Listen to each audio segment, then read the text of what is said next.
নমস্কার বন্ধুরা, আজ আবার মাদার কিচেন থেকে চলে এসেছি একদম ইউনিক একটা রেসিপি নিয়ে। কাতলা মাছ দিয়ে করব। কাতলা মাছটাকে ভেজে রেখে দিয়েছি এই যে। আর করব হলো দম, আলুর দম কাতলা। এই যে আলুকে কেটে নিয়ে মানে সেদ্ধ করে চুলে রেখে দিয়েছি। আর দেবো হলো কী কী মশলা দেব। এই যে হলো মশলা হলো পেঁয়াজ, রসুন, আদা, আর এই যে লঙ্কা আর টমেটো। আর গুঁড়ো মশলার মধ্যে এই যে গুঁড়ো মশলা হলো এটা জিরার গুঁড়া, রেড চিলি, হলুদ, নুন আর জিরা, তেজপাতা, শুকনো লঙ্কা ফোড়ন দেবো। আমি এটা ফোড়ন দিয়ে তারপর দেখাচ্ছি। মাছটা তো ভাজাই আছে। ফোড়ন দিয়ে আলুটাকে একটু ভেজে নিয়ে তারপর মশলাগুলো মিক্সিতে বেটে নিয়ে তারপর বন্ধুদের দেখাবো। একদম ইউনিক রেসিপি। এই রেসিপিটা কিন্তু একবার করে খেতে পারেন, অবশ্যই ভালো লাগবে। এই যে জিরা, তেজপাতা ফোড়ন দিয়ে দিলাম। আমি এই মশলাগুলো বেটে নেব। বেটে নিয়ে তারপর দেখো, আগে আলুটা ভেজে নিই। সেদ্ধ করা আলুটা এই যে আমি ভেজে নেব। একদম আলুর দমের মতো সাইজ, ছোট ছোট আলু, বেশি বড় না। যেটা একটু সামান্য বড় ওটাকে কেটে নিয়েছি এই যে।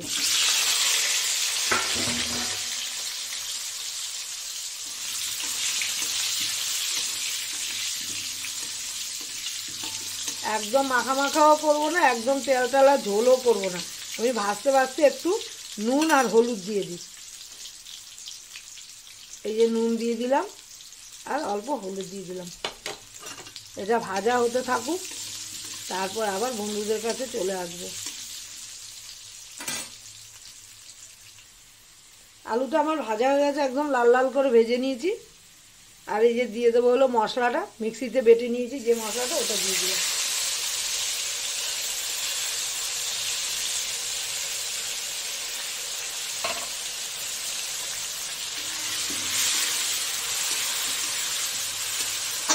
এটা কষিয়ে নিয়ে তারপর আবার দেখাবো।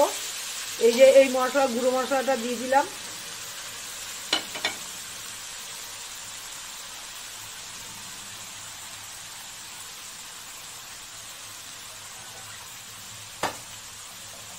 একটু জল দিয়ে দিলাম।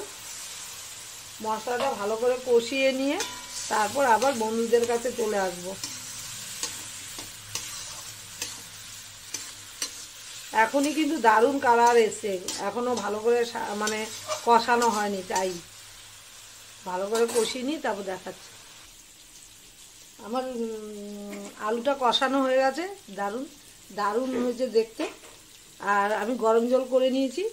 ঝোলের মধ্যে যতটুকু ঝোলের প্রয়োজন আমি ঝোল এই যে দিয়ে দেবো। এই যে গরম জল করে নিয়েছি, কারণ এটা গরম, ধরা যায় না, সাংঘাতিক গরম। এই যে তারপর ঝোলটা হয়ে যাক, হতে হতে আবার বন্ধুদের কাছে চলে আসব, দেখাবো।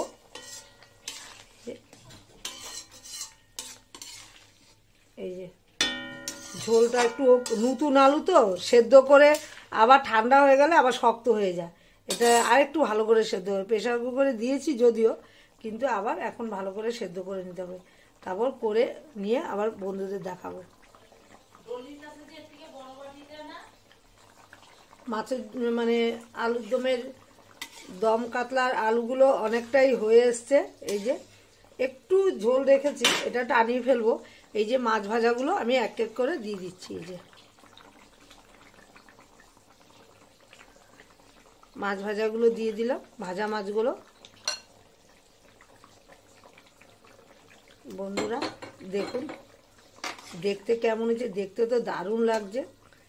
হ্যাঁ, আর একটু একটু ঝোলটা একটু টানিয়ে নেব, আর একটু, আর 10 মিনিট টানালে আমার মাছের দম কাতলা মাছের ঝোলটা হয়ে যাবে।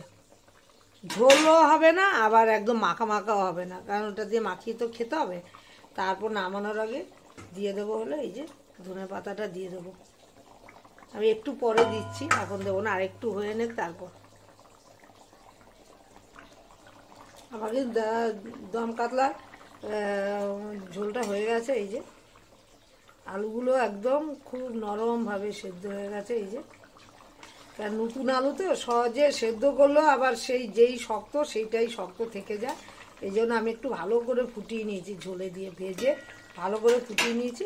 এবার দিয়ে দেবো এই যে ধনে পাতা দিয়ে দেবো। আর যারা ধনে পাতা ভালোবাসে না তারা নাও খেতে পারেন, কোনো অসুবিধা নেই।